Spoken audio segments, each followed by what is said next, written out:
우리 같이 한번 말씀을 보는데요. 오늘 간단하게 이사야서 11장 6절부터 9절까지 제가 이사야서를 묵상할 때마다 읽을 때마다 가슴을 설레게 하는 말씀, 기대하게 하는 말씀, 희망이 가득 차게 하는 말씀. 그래서 우리의 삶 속에서도 이 기대와 희망이 가득 들어 차야 되지 않을까라는 기대를 가지면서 같이 한번 11장 6절부터 9절까지 천천히 한번 읽어봅니다. 같이 읽습니다. 시작. 이리가 어린 양과 함께 살며 표범이 어린 염소와 함께 누우며 송아지와 어린 사자와 살찐 짐승이 함께 있어 어린 아이에게 끌리며 암소와 곰이 함께 먹으며 그것들의 새끼가 함께 엎드리며 사자가 소처럼 풀을 먹을 것이며 젖먹는 아이가 독사의 구멍에서 장난하며 젖된 어린 아이가 독사의 굴에 손을 넣을 것이라. 내 거룩한 산 모든 곳에서 해됨도 없고 상함도 없을 것이니 이는 물이 바다를 덮음같이 여호와를 아는 지식이 세상에 충만할 것임이니라. 아멘. 아멘. 이사야서 속에서 정말 기대를 갖게 만들고 설레게 만들며 이런 세상을 기대하며 걸어가는 것이 지금도 우리의 삶의 여정이 아닌가라는 생각을 해봅니다. 기대를 가지고요. 이 속에 저는 무엇을 느끼느냐면요, 교회가 바로 이런 모습이 되어야 될 것이고 우리의 사랑방이 바로 이런 모습이 되어야 되지 않을까라는 기대를 가져봅니다. 우리가 삶을 살아가면서 교회 생활하면서 이런 이야기를 들을 때가 참 많습니다. 어떻게 저런 사람이 교회 다니지? 어떻게 저런 사람이 우리 교회에 있지? 이런 이야기를 할 때가 있거든요. 우리 사랑방에 어떻게 저런 사람이 있을까? 라는 이야기를 할 때가 참 많습니다. 교회 사랑방이기 때문에, 교회이기 때문에 그런 분들이 필요한 겁니다. 오늘 이 내용들 속에서도 분명한 건 뭐냐면요, 이게 바로 교회의 모습이고 이게 바로 하나님 나라의 모습이라는 걸 보여주고 있습니다.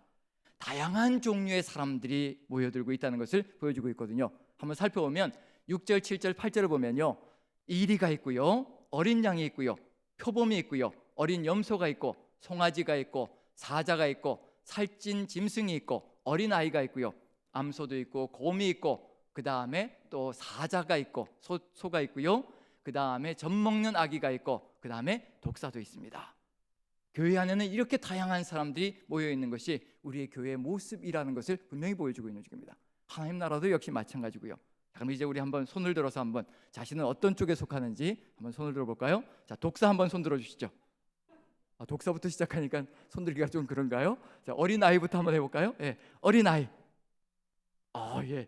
아유, 손을 들어주셨습니다. 감사합니다. 들라고 하는 게 아닌데, 예. 어쨌든 들어주셨습니다.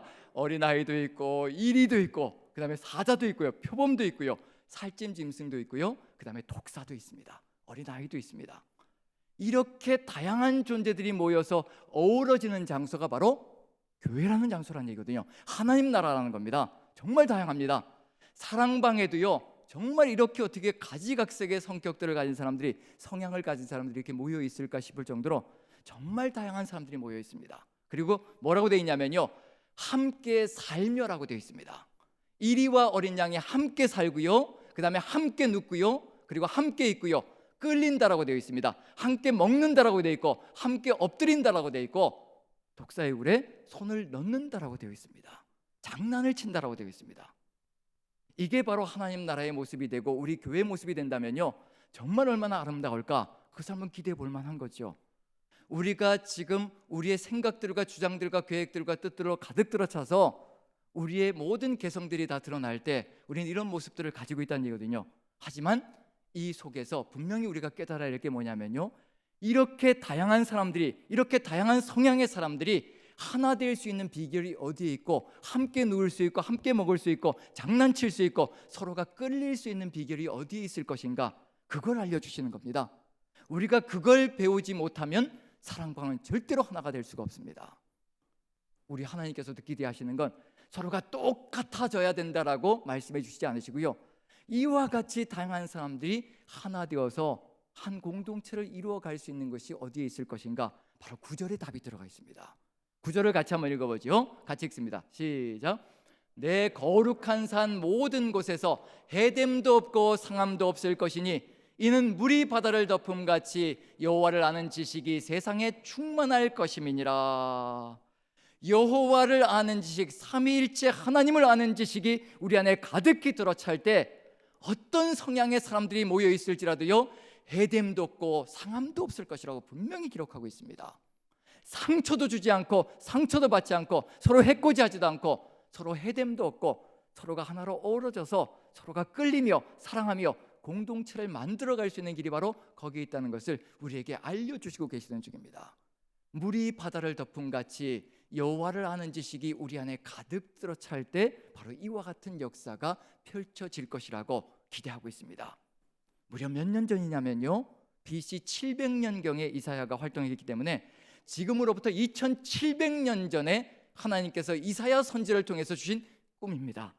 저는 이것이 누구의 꿈이라고 확신하냐면요, 이사야의 꿈이 아니라 하나님의 꿈이십니다. 우리 하나님의 꿈입니다. 우리 하나님의 비전입니다. 이 비전을 2700년 전에 이사야 선지자를 통해서 주신 겁니다. 지금 우리 안에서도 꿈틀거려야 되고요, 하나님의 꿈이 우리의 비전이 되어서 우리의 삶 속에서 이루어져야 되는 것이 바로 하나님의 마음 속에도 지금도 들어가 있고 우리의 삶 속에서도 고동쳐야 되는 것이 바로 이 삶의 모습일 겁니다. 그러면 언제 어느 때 이게 이루어질 것인가? 6절 보시면요, 그때라고 되어 있습니다. 그때가 되면 이게 이루어질 것이라, 실현될 것이라. 그때가 언제인지 알면 우리 안에서 이게 실현될 것인지 아닌지도 느껴볼 수 있을 거거든요. 이사야 시대는 꿈을 가지고 하나님께서 이것을 선포하고 예언으로 주신 겁니다. 근데 그때가 되면 이루어질 것이라고 말씀해 주셨거든요. 그때는 언제인가? 1절부터 5절까지의 이와 같은 상황이 펼쳐지는 그때가 되면 바로 이러한 역사가 펼쳐질 것이라. 그럼 1절부터 5절까지 보면 그때가 언제인지 알 수 있을 것이고요, 우리와 어떤 연관관계가 있는지도 분명히 이유가 짐작이 될 것이라 생각되어집니다. 자, 1절부터 5절까지 한번 같이 읽어봅니다. 어느 때인지 한번 봅니다. 자, 1절부터 5절까지 천천히 한번 읽어봅니다. 우리와 한번 연관시켜서 읽어보는 겁니다. 같이 시작.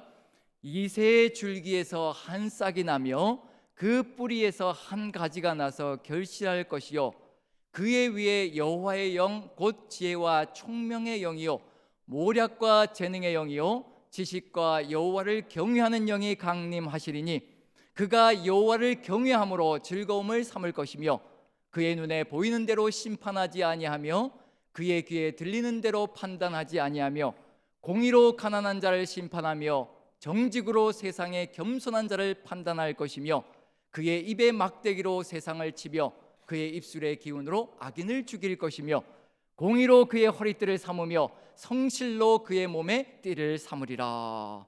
이 이사야서 11장 1절부터 5절까지가 누구를 통해서 성취되어졌던가요? 누구이신가요?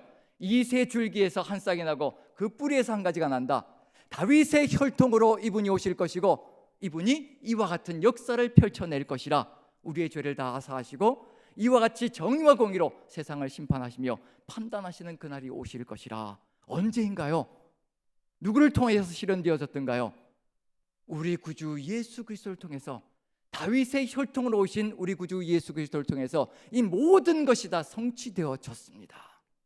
그때가 이루어진 겁니다. 무려 2000년 전에 이와 같은 역사가 펼쳐졌습니다. 우리는 주님께서 이것을 성취하신 그때를 기점으로 해서 2000년의 시간을 지금 보내고 있는 중입니다. 그럼 누구를 통해서 이 하나님의 꿈이 이루어지기를 간절히 소망하시는가?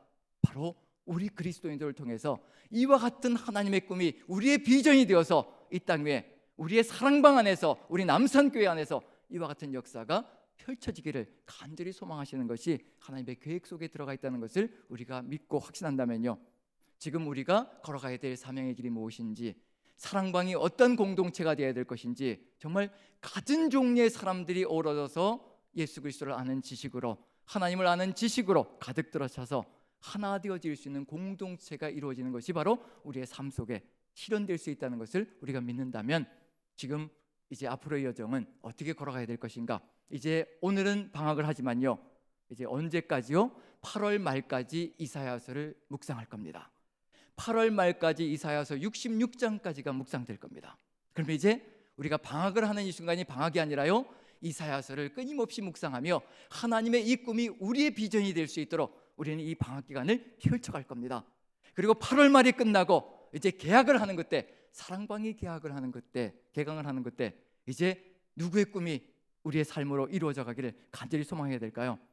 하나님의 이 놀라운 꿈이 2700년 전에 가졌던 이 하나님의 꿈이 우리 사랑방 안에서, 우리 남산교회 안에서 실체가 되어지는 놀라운 역사가 벌어진다면 우리는 주님의 나라를 이 땅에서 실현하는 그런 아름다운 역사를 이루어가는 삶의 길이 열려질 것이라고 확신합니다.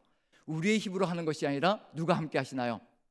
이렇게 이 모든 것을 다 이루신 주의 성령께서 우리와 함께 하시며 그 길을 이끌어 가시고 우리를 인도하시며 우리에게 끊임없이 우리 구주 예수 그리스도의 마음이 무엇인지, 삼위일체 하나님의 뜻이 무엇인지, 그 소망이 무엇인지를 끊임없이 주의 성령께서 우리 안에서 역사하시며 기억나게 하시고 깨닫게 만들어 가시며 이끌어 가실 겁니다. 절대로 우리를 버리지 않으시고 오른손 붙드시고 이끌어 가실 겁니다. 그 삶 속에 우리가 그 성령의 역사에 순종하며 우리가 걸어가는 삶을 이루어간다면요, 분명히 우리는 이와 같은 하나님 나라, 우리의 삶 속에서 조금씩 체험하며 이루어가는 놀라운 역사 있을 것이라 확신합니다. 저와 여러분들 모두가 이와 같은 비전을 가지고 하나님의 뜻을 이루어가는 귀한 사명자들로, 소명자들로 서나갈 수 있기를 간절히 축원드립니다. 기도하겠습니다. 사랑의 하나님, 우리의 사랑방이 주의 사랑으로 가득 들어차기를 간절히 소망합니다. 사랑방마다 가진 다양한 사람들과 성향들이 어우러져서 주의 마음으로 하나 되어져서 주의 뜻을 이루어가는 귀한 역사가 펼쳐지기를 간절히 소망합니다. 주께서 함께하여 주시고 우리가 서로 주의 마음으로 하나 되어질 수 있도록 주의 성령께서 역사하시고 인도하여 주시어 우리가 주의 뜻에 순종하며 주의 마음을 그대로 우리의 삶 속에 이루어가는 놀라운 역사 있게 처음부터 끝까지 함께하시고 인도하여 주시옵소서. 방학하는 이 순간에도 끝나는 것이 아니라 이 방학 기간에도 주께서 함께하여 주시어 주의 사랑으로 가득히 채워주시어서 우리가 이 사랑으로 하나 되어 만날 수 있는 그날까지 최선을 다하여 주님과 함께 동행하는 삶이 되게 도와주옵소서. 주께서 함께하시고 이끌어 가실 줄로 믿고 우리 구주 예수 그리스도 귀하신 이름 받들어 감사하며 기도합나이다. 아멘.